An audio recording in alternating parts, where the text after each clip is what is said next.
네, 국민의힘 대선 후보 경선에 참여하고 있는 유정복 인천시장 모시겠습니다. 시장님 어서 오세요. 네, 안녕하세요. 네, 오랜만에 오셨는데 우리 고성호 TV 시청자들께 또 네, 경선 참여하시니까 네. 후보로서의 또 출마의 변 말씀드리겠습니다. 고성국 TV 시청자 네. 여러분들께 오랜만에 이렇게 만나 뵙게 됐는데 늘 나라 사랑하는 마음이 그 어느 국민들보다도 지극히 크고 또 자유민주주의 체제가 어떤 경우도 존속돼야 되고 이런 부분에 대해서 한결같은 마음을 갖고 있는 고성국 TV 시청자 여러분들께 감사드리고 이번에 정말 대한민국 민주주의 체제가 지켜질 수 있도록 혼신의 노력을 다하고자 저는 국민의힘 경선 후보로 나오게 되었습니다. 잘 지켜봐 주시면 감사하겠습니다. 네, 우리 유정복 시장님 이제 시장을 하실 때 제가 더러 만나 뵙기도 하고 그랬는데 이 대통령 탄핵 사태만은 막아야 된다. 그런 일이 있어서는 안 된다. 그러면서 시정에만 전념하겠다. 그리고 시도지사 협의회 회장 맡아서 그 일만 쭉 하시다가 갑자기 이 선거판이 벌어지니까 이제 뛰어드셨어요. 어떤 심정이세요?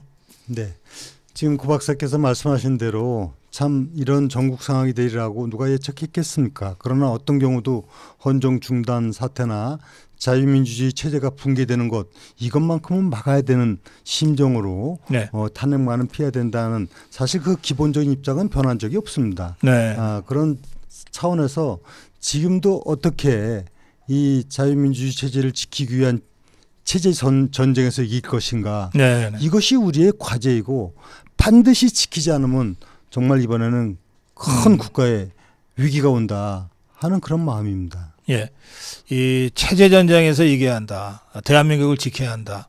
우리 유정복 시장님 이제 그런 심정으로 아마 출마 선언도 우리 자유공원에서 하신 것 같은데. 그렇습니다. 메가다 동상 앞에서 네. 인천 상륙작전을 통해서 오늘의 자유 대한민국을 지킨 것을 상기하고 네. 저는 제2의 인천 상륙작전이다. 반드시 자유민주 체제를 지키겠다 하는 각오로 네. 메가다 동상 앞에서 출정식을 하게 된 겁니다. 예. 제가 인천에 이제 우리 유정복 시장님 이제 투어 하는 프로그램에서 인천 지자체 투어 할 때도 우리 유정복 시장은 늘 출발점을 메가드 동상 앞에서 합시다. 그래가지고 제가 메가드 동상은 우리 유정복 시장 때문에 여러 번 올라갔어요. 그때 같이 방송도 했죠. 예. 메가더 장군이 그렇게 좋으세요? 메가다 동상이 세워진 해가 제가 태어난 해예요. 예. 어떻게 보면 예, 동상이 세워진 해가. 예. 그렇군요. 예. 그런 문제보다는 사실상 인천 상륙작전이 없었더라면 오늘의 자유대한민국은 없는 것은 맞지 않습니까? 네. 그 부분을 우리는 잊으면 안 됩니다. 그래서 이거는 자유민주주의 체제의 상징과도 같은 것이고 네. 이것은 반드시 지켜야만이 이것이 우리의 헌법이 정한 우리 체제의 기본 아닙니까? 이 메가더 장군이 없었다면 인천 상륙작전을 계획하기도 어려웠을 거고 네. 그러면은 사실 우리가 6.25 전쟁에서 이겼다고 할 수도 없었겠죠. 그러니까 그런 면에서는 이제 저 종북주사파나 김일성 김정은 집단이 보기에는 메가더 장군은 진짜 원수 중에 원수겠어요. 그러니까 자꾸 동상에다가도 막 못된 짓을 하고 그랬죠. 좌파들이 그걸 끌어내린다고 예. 한참 또 난리를 핀 적이 있었죠. 네. 근데 그건 막아냈습니다. 예. 근데 메가더 장군이 인천 상륙 작전할 때 그 일화 중에 보면 군사 작전의 성공 가능성은 이렇게 늘 리스크를 안고 하는 거긴 하지만 5,000분의 1 네. 이런 얘기가 직접 나오죠 역사에. 그렇습니다. 5,000분의 1 확률을 예. 뚫고 예. 승전의 역사를 쓴 것이죠. 네. 근데 우리 시장님도 그 5,000분의 1로 지금 도전하시는 것 같은데요. 선거 슬로건에 보니까 그게 있어. 제가 뜻밖의 승부라는 얘기를 했지 않습니까? 그것은 5,000분의 1 확률 그렇게 예. 낮지는 않죠. 그런데 그 얘기는 뭐냐면 지금 일반적으로 현재까지 회자되고 있는 네. 밋밋한 그런 선거를 갖고는 네. 이번에 이기는 게 쉽지 않다. 즉 다시 말씀드리면은 뻔히 다 아는 인물들 그리고 그들이 갖고 있는 여러 가지 문제점을 극복할 수 있는 충분한 대안. 저는 그래요. 대안이 아니라 본안이 있었는데 예. 그 본안을 모르고 있었다. 네. 이제 알게 될 것이다. 그게 바로 저희 얘기입니다. 왜냐하면 뭐 링에 올라가야 본안 심의를 할 거 아니겠습니까? 그렇죠, 그렇죠. 예. 그래서 어떤 분들은 뭐 저평가 우량주다 이런 얘기를 하는데 그게 아니라 미상장됐기 때문에 몰랐을 뿐이고 상장되면 폭등주다 이런 얘기를 하기도 합니다. 그래서 예. 저는 이 부분에 대해서는 자신감을 갖고 이번에 경선에 임하고 있고 또 본선에 올라가게 되면 완벽하게 상대를 제압할 수 있다. 이건 제가 확실하게 자신을 합니다. 이재명에 대해서는 확실하게 자신이 있다. 그렇습니다. 예, 어떤 근거로 그런 말씀하십니까? 네, 근거 없이 얘기하면 되겠습니까? 결국은 이번 체제 전쟁 그리고 이번 대선에서 결론은 저쪽은 이재명으로 후보가 됐다고 그렇게 봐도 돼요. 예. 그러면 이재명을 이기는 후보가 되는 것이 바로 우리가 이기는 선거 아닙니까? 네. 그러면 이재명하고 확실하게 대척점에 있을 때 이길 수 있는 겁니다. 예. 그러면 이재명이 살아온 길, 즉 그가 얼마나 범죄를 저지르고 얼마나 거짓말을 하고 얼마나 선동을 하고 그리고 얼마나 국민을 갈라치게 하고 네. 그리고 여러 가지 의욕적인 사안들이 수도 많은 그런 사람하고 그 점에 완전히 대척점에 있는 사람만이 이 체제 전쟁 그리고 대결 구도에서 이길 수 있다. 이거는 명확하다. 네. 저는 뭐 완벽한 사람이야 있겠습니까마는 네. 그가 갖고 있는 거짓말이든지 범죄든지 그다음에 선동이든지 이런 부분하고 무관할 뿐만이 아니라 네. 특히 정책적인 측면에서도 그는 대장동 정책으로 얼마나 의혹을 받습니까? 반대로 저는 모든 정책, 1,000원 주택으로 얼마나 국민들이 희망을 줬습니까? 네. 모든 점에서 완전 대척점에 있다. 예. 즉 다시 말씀드려서 이재명이 유족한테 어떤 얘기를 거론할 수가 없어요. 그렇기 때문에 우리가 이 본선 경쟁에서 싸움을 할 때 서로 논쟁이 되고 당신께 이만큼이면 나는 이만큼 어떤 만큼이냐 하는 논란이 돼갖고는 이기기가 어렵습니다. 우리 인정할 건 인정해야 됩니다. 예. 이번 대선에서 사실 국민의힘이 지형도로 볼 때는 불리한 거는 여론에도 나타나고 있지 않습니까? 네. 정권 교체 여론이 더 높고 정권 유지보다는 네. 그런 상황에서 이길 수 있는 거는 이재명을 이길 수 있는 그런 인물만이 가능하다. 네. 이거는 제가 이런 얘기를 했어요. 가짜와 진짜의 대결이고 불량품 대 최상품의 대결이다. 네. 국민들에게 명백하게 선택의 그 기준을 제시해 줄 수 있는 후보. 그래서 저는 이재명 후보하고 싸우게 되면 이거는 완승이다. 이렇게 네. 자신 있게 얘기합니다. 예. 말씀 중에 그 1,000원 주택 말씀하셨는데 그거 굉장히 인기던데요. 뭐 선풍적이죠. 바로 이런 게 일할 줄 아는 사람하고 일 모르고 그저 말만 하고 정치적 포퓰리즘을 하는 사람하고 차이입니다. 1,000원 주택은 하루 1,000원, 월 3만 원으로 신혼부부에게 주택을 제공하는 건데 네. 이게 그러니까 왜 월세인가요?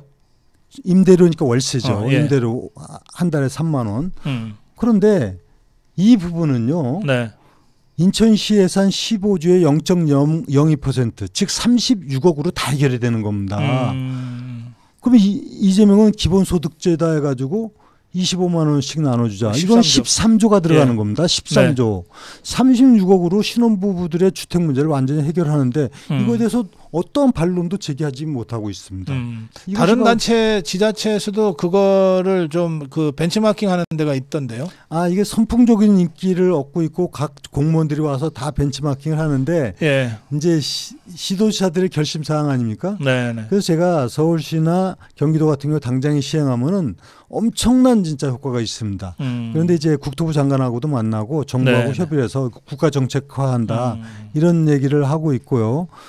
이로 인해서 결론적으로 인천시 출생아 수가 지난해 네. 전년 대비 11.6%가 늘어났습니다. 압도적인 대한민국의 출생아 증가율 1위를 보여주고 있고 출생아가 네네, 신생아 11.6%가 늘어났습니다. 야, 대단하네요. 이거는 네. 성과로 보여주고 있는 것이고 네. 지금 1월부터 3월까지 인구 증가율도 대한민국의 압도적 1위입니다. 지금 계속. 예. 그래서 저는 이렇게 정책에 대해서도 일머리가 있는 현장 감각을 갖고 있고 시민 체감도가 있는 정책을 네. 해야 된다. 그럼 이재명은 반대로 뭡니까? 대장동에서 어떤 이익을 취했는지 모르지만 이것이 얼마나 의혹을 낳고 있습니까? 정책이냐, 인물 자질이냐, 도덕성이냐, 말이냐 이 부분에 대해서 완벽한 대척점이 있기 때문에 이건 예. 이기는 거는 명백하지 않겠습니까? 네. 그 시장님이 그 인천시정을 너무 잘해서 그런지 여기 댓글에는 인천시나 좀 잘하지 뭐 그런 댓글이 좀 올라오네요. 네, 인천시에 안 사시는 분 같아요. 인천시는 지금 예. 인구 문제를 해결한 도시 네. 그리고 경제 성장률 제1의 도시 2년 연속입니다. 그래서 인천의 정책에 대해서 아마 아신다면은 놀랄 정도일 뿐만이 아니라 대한민국의 작년의 모든 상은 거의 다 휩쓸었습니다. 그건 객관적인 사실이 있는데 네. 이건 뭐 명백한 사실이고 그래서 각 시도지사들도 그 부분에 대해서는 저를 인정하지 않을 수가 없고 네. 지난해 말에 그래서 모든 시도지사들이 저를 예. 대한민국 시도지사 협의회장으로 만장일치로 알겠습니다. 추대를 했습니다. 예. 근데 지금 뭐 이 경선이 이제 막 시작되다 보니까 뭐 우선 이 종북 주사파들이 이 댓글창에 많이 들어오는 것 같아요. 네. 이 개딸들이 많이 들어와서 해코지도 하고 또 다른 경쟁 후보들도 뭐 여러 가지 비판도 하고 그러는데 지금 우리 유정보 시장에 대해서 제일 많은 비판은 뭐냐면 댓글창에 나와 있는 비판이에요. 예, 탄핵 찬성해 놓고 이제 와서 왜 딴소리 하냐예요. 저는 분명히 말씀드리지만은 네. 이 탄핵 정국이 들어왔을 때 정말 나라의 앞날을 걱정하면서 탄핵만은 피해야 되겠다. 네. 피하고 싶다는 얘기를 언급을 했습니다. 네. 그런데 이제 그 후에 한동훈 대표가 탄핵 찬성 당론으로 가고 탄핵 표결에 참여하기로 하면서 탄핵 네. 소추 결의 자체가 피할 수가 없게 됐다. 그 얘기를 한 것이죠. 제가 뭐 탄핵에 찬성한다 이런 부분을 얘기한 바가 없고 네. 명백하게 어떤 경우에도 대한민국은 자유민주주의가 붕괴돼서도 안 되고 그것이 탄핵을 피해서 이런 문제를 갖다가 우리가 해결하는 방안을 제시해야 된다. 그래서 제가 쭉 그렇게 했고 일관된 입장이었습니다. 그런데 이제 어느 언론에서 뭐 예. 찬성이다 반대다 이분법적으로 얘기했을 뿐인데 저는 지금도 우리는 어떤 개인의 문제가 아니라 국가의 문제입니다. 어떤 경우도 이재명이가 집권하는 걸 막는 것이 우리의 과제 아닙니까? 네. 그를 위해서 저는 일관된 입장을 갖고 지금 싸워오고 있습니다. 알겠습니다. 지금 우리 유정국 시장이 이제 그 경선 참여하면서 헌법 84조 조문을 보강해야 된다 이런 주장을 하셨어요. 무슨 뜻입니까?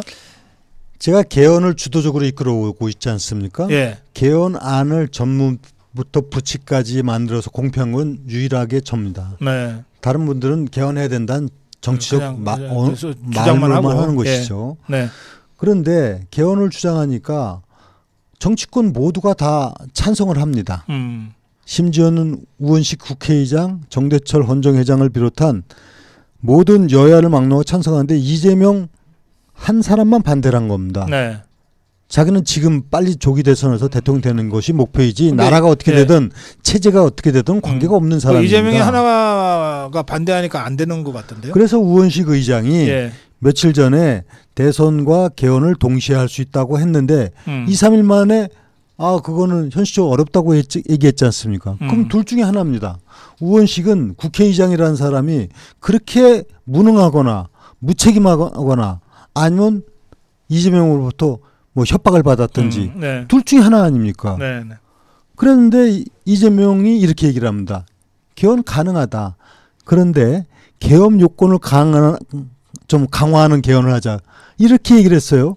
지금 그 문제는 끝난 얘기인데 네네. 제가 그랬어요. 가능하다면 헌법 84조 고치면 된다. 하나 원포인트로 하자.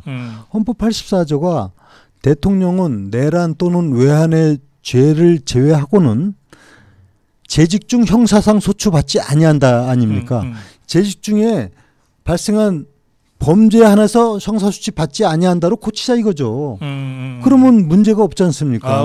그러면 대통령 되기 전에 했던 거는 형사소치하게 진행한다. 하자. 왜냐하면 지금 이 법정 이재명 맞춤형 개헌이시구나. 아니 그거는 현재 법에 명시되어 있지 않기 때문에 아니 그러니까 명시되어 있지 않기 때문에 학설이 갈리거든요.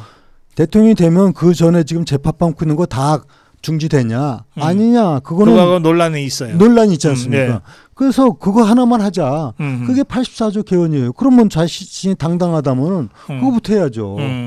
자기가 그러니까 지금 84조 개헌은 대통령이 돼도 대통령 되기 전에 저지른 범죄에 대한 형사 소추와 재판은 받도록 하자 이거 아닙니까? 그렇습니다. 그러니까 이제 딱 이재명이 뭐 그럴 리는 없지만 만약에 대통령이 돼도 대장동 범죄라든지 여러 범죄와 관련된 재판은 받게 하고 네. 거기서 형이 나오면 감옥 보내자. 지금 현행 법에 의하면은 이것이 헌법에 의하면 불명하고 이거에 대한 예. 규정이 없단 말입니다. 알겠습니다. 네. 예.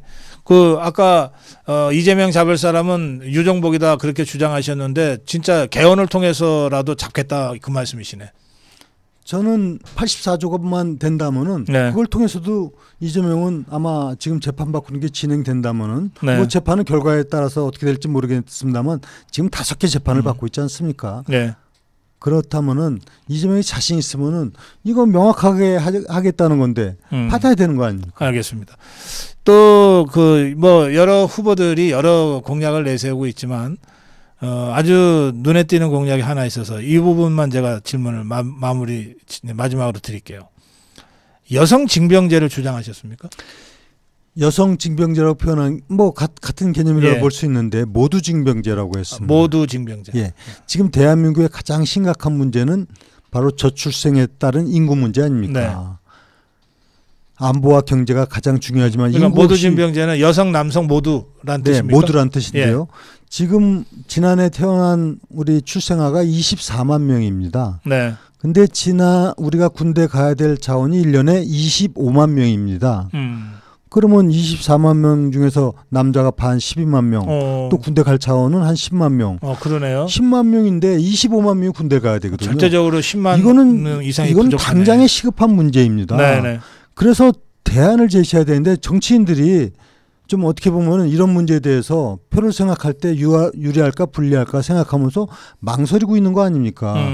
저는 나라의 장래의 문제인데 이것은 지금은 이미 이런 남녀의 양성 평등의 문제가 아니라 네네. 다 이제 평등이라고 하는 건 뭡니까? 차별 없이 다 할 수 있는 문제고 네. 또 불가피하다 이거죠. 군 인원, 병력 인원을 그러면 25만 명을 10만 명으로 줄이면 가능하죠. 아니면 현행 남자들의 복무를 18개월을 36개월로 늘리면은 또 가능하죠. 그럼 네. 이거는 또 불형평 모두 징병제, 여성도 남성과 같이 징병하자. 네. 이걸 하는 나라가 있습니까? 네, 많습니다. 어떤 나라? 10개 나라 가까이 있는데 이스라엘은 당연히 하고 있고요. 이스라엘이 그렇죠. 네, 예. 노르웨이, 스웨덴. 네, 그다음에 덴마크도 하는 걸로 결정을 굉장히 했고. 잘 사는 나라들이 그렇습니다. 그 나라는 한국처럼 절대적 군사 대결 이런 분단 국가가 아니죠. 예. 노르웨이나 스웨덴이나 예. 또 대만도 하는 걸로 결정을 됐고요. 예. 그래서 실질적으로 이 부분은 국가를 지키는 것보다 더 중요한 게 어디 있습니까? 근데 현실적으로 다가오는 명백한 재앙인데 네. 여기에서 할 말 안 하고 뒤에 숨는 거는 비겁한 일입니다. 또 하나 중요한 거는요. 네. 이 모두 징병제는 법 제도를 완비하고 저는 모병제와 징병제를 혼용으로 가면서 궁극적으로는 모병제로 갈 수밖에 없거든요. 네, 그래요. 예. 그런 단계를 거쳐서 가는데 또 여성들에게 신체적 조건도 있고 상황이 있기 때문에 비전투병과 중심으로 우선 배치를 하면은 그렇죠. 예. 효율적으로 될 수 있습니다. 그래서 이 문제는 이제 더 이상 숨어서 비겁하게 눈치 보는 이런 정치를 해서는 안 됩니다. 다가올 국가의 확실한 바로 앞날인데 저는 앞으로도 그래서 정말 어떤 표를 구하는 그런 비겁한 정치가 아니라 국가가 해결해야 될 거는 과감하게 제가 진실을 얘기하겠습니다. 알겠습니다. 예. 저는 유정복 시장과 아주 오랜 인연이 있어요. 박근혜 대통령 때도 그랬고 이명박 대통령 때부터 그랬습니다. 36살의 최연소 군수로 당선될 때부터 여러 신기록을 갈아치우면서 여기까지 왔는데요. 이른바 트리플 크라운을 제일 먼저 달성한 정치인이기도 합니다.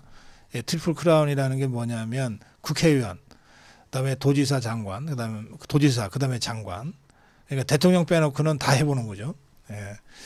하여튼 그런데 그리고 혹시 그 사이에 당을 옮긴 적이 있습니까?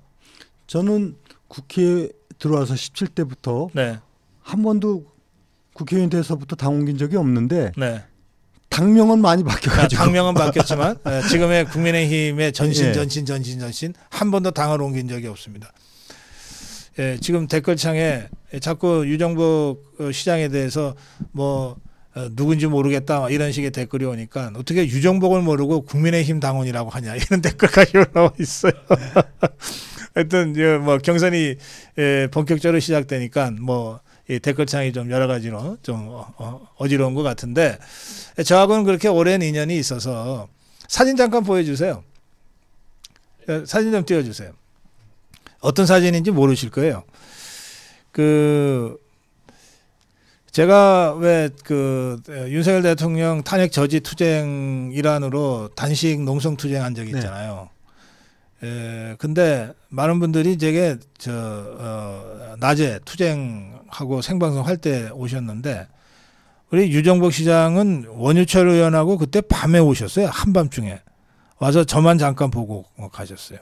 그거 왜 밤에 오셨어요? 바빠서 그러셨나? 뭐 다른 이유가 있겠습니까? 시간 일정도 있고 그런데 저는 뭐 지금 말씀을 하셨으니까 이게 적절한지 모르겠지만은 우리 고성욱 박사하고는 뭐 친구 사이고 또 제가 고 박사를 좋아하는 이유는 어떤 상황에도 흔들림 없이 자유민주주의, 자유우파를 지키기 위한 일관된 신념을 갖고 애쓰기 때문에 그 점을 또한 제가 높이 평가하고 자랑스럽게 생각하는 거고 앞으로도 그런 소신과 신념을 갖고 우리 자유민주 체제가 반드시 승리할 수 있도록 하는데 역할을 해주시기를 바랍니다.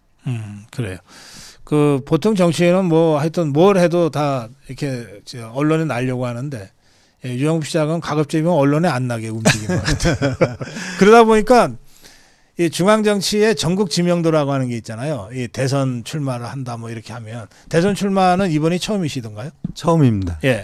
그러니까 요즘 대선 후보로서는 인지도가 많이 떨어져서 그래서 조금 고생하시는 것 같은데요. 그렇습니다. 제가 뭐 시장 그다음에 장관 또 국회의원을 이렇게 하면서도 전국 선거에 나와본 적이 없지 않습니까? 즉 대통령이나 아니면 당대표. 그게 돼야만이 이제 전국적인 인지도를 갖는데 저는 그런 개인의 정치적 욕심보다는 저를 통해서 어떻게 사회가 나라가 잘 됐으면 하는 마음을 갖고 일관되게 살아온 정치인입니다. 그런데 오늘의 이런 정치적 위기를 보면서 이제 제가 쓰임새가 있는 때가 왔구나. 시대가 나를 부른다면 내 기꺼이 내 몸 던지리라. 이것이 저희 이번에 나오게 된 배경입니다. 네, 알겠습니다. 오늘 유정복 시장 사실 정치권에서는 뭐 유정복 모르면 간첩이다 할 정도로 오랫동안 정치를 해왔고 또 최연소 선출직 군수부터 해서 여러 기록을 갖고 있습니다. 트리플 크라운을 가장 일찍 달성한 정치인이기도 하고 또 역대 대통령이 늘 중용했던 그런 정치인이기도 한데 지금 말씀하신 대로 무슨 당대표 선거가 됐건 대통령 후보 선거가 됐건 안 되더라도 일단 이름 알리기 위해서라도 한번 뛰어보자 이런 정치인들이 많은데 한 번도 그걸 안 했어요. 그래서 의외로 우리 자유파 국민들 중에도 유정복이 누구야 하는 분들이 꽤 계실 것 같아요. 그래서 오늘 우리 유정복 시장과의 대담은 유정복이라는 정치인이 대통령 후보 경선에 뛰어들었습니다. 이것을 알리는 기회로 오늘 대담을 마무리를 해야 될 것 같습니다. 경선이 진행되는 과정에서 또 모실 기회가 있으면 그때는 좀 더 진전된 그런 대통령 후보로서의 공약과 이런 것들을 좀 들어보겠습니다. 뭐 책 갖고 왔습니까? 좀 보여주세요. 예, 빨리 갖고 오세요. 예. 네, 한번 주시죠. 예. 우리 대한민국 대통합. 제목이 아주 재밌네요. 이게 대한민국 대통합인데 이 통합을 찢는 정치꾼들이 있고 그것을 어떻게든 이어서 통합으로 만들어 가려고 하는 유정복이 있다. 이런 뜻이네요. 네. 뭐 책 얘기가 나왔으니까 이 대통합을 찢는 정치꾼들이 어떤 자들이에요? 이재명이나 알겠어. 그러니까 지금 우리나라가 뭐 계층, 세대, 지역으로 얼마나 이렇게 분열돼 있습니까? 그런데 정치꾼들이 앞장서서 찢는 데는 우선은 거짓과 위선과 선동을 통해서라도 그 분열을 시켜서 자기가 정치적 이익을 얻고자 하는 그거는 다 찢는 정치꾼입니다. 정말 나라와 국민만을 생각한다면은 통합을 해야죠. 그래서 대한민국 대통합이 지금 시대 정신이 돼야 된다. 그렇게 해야만이 우리가 더 큰 나라로 지수리 국가로 갈 수 있지. 지금과 같은 분열의 구조 갖고는 안 되고요. 그리고 뭐 대표적인 찢는 선수가 있지 않습니까? 그것만큼은 막아야 되는 것이죠. 이게 찢는이 참 여러 가지 중의적 표현이군요. 오죽하면 국민들이 그래 찢재명이라 부르겠어요.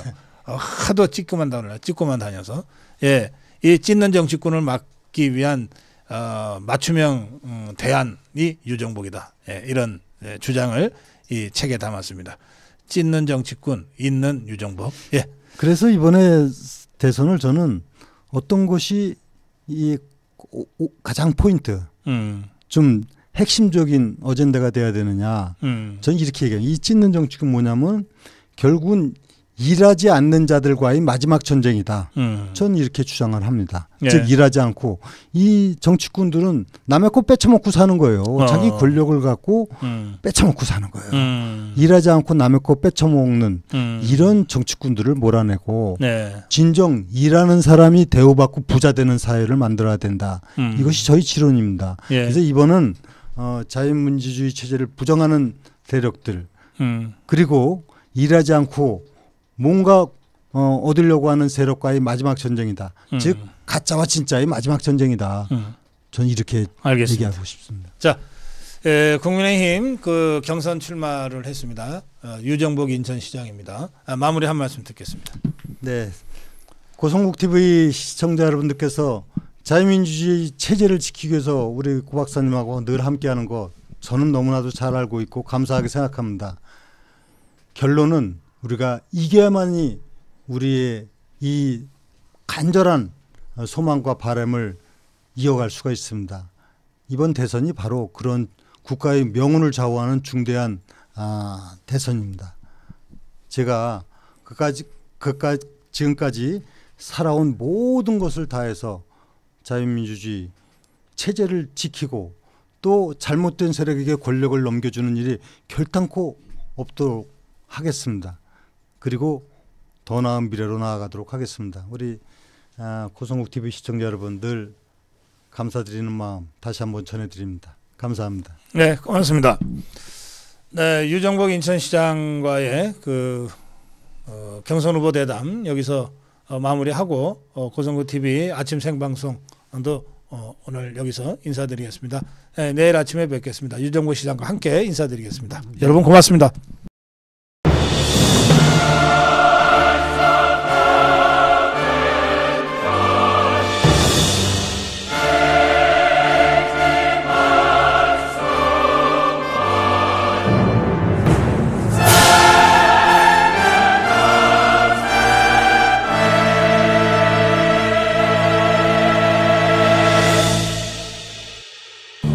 그리고 기록에는 없는 진정성의 철학, 유정복의 진심, 정직, 성실.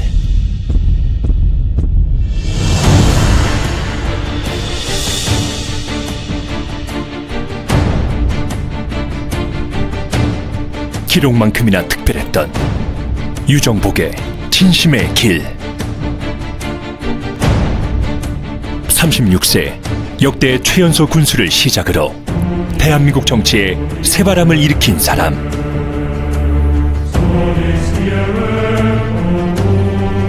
인천 서구청장 재직 시절 과거에 함께했던 김포 시민 여러분의 부름으로 다시 김포 초대 민선 군수에 당선된 사람. 오로지 국가, 오롯이 국민. 오직 국민을 편안하게 하는 것이 정치라는 국민을 위해 선택한 진심의 길. 나에게 진심이란 국민을 더 행복하게 만드는 최선의 정치입니다.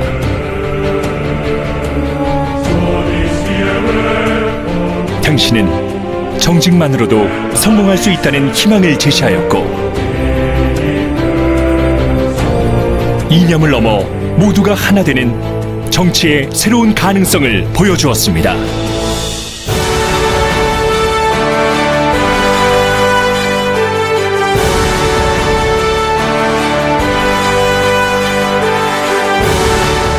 좋은 리더 한 사람의 성실함은 5천만 국가의 미래도 변화시킬 수 있습니다.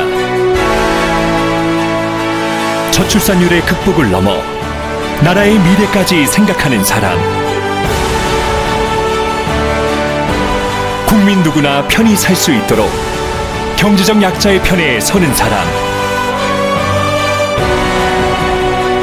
대한민국은 세계에서 가장 살기 좋은 국가를 넘어 세계를 변화시킬 가장 영향력 있는 국가가 될 것입니다.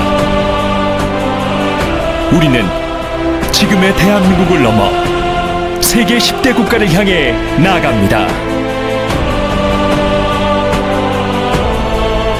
유정복, 당신의 꿈 그대로. 우리가 대한민국의 미래입니다.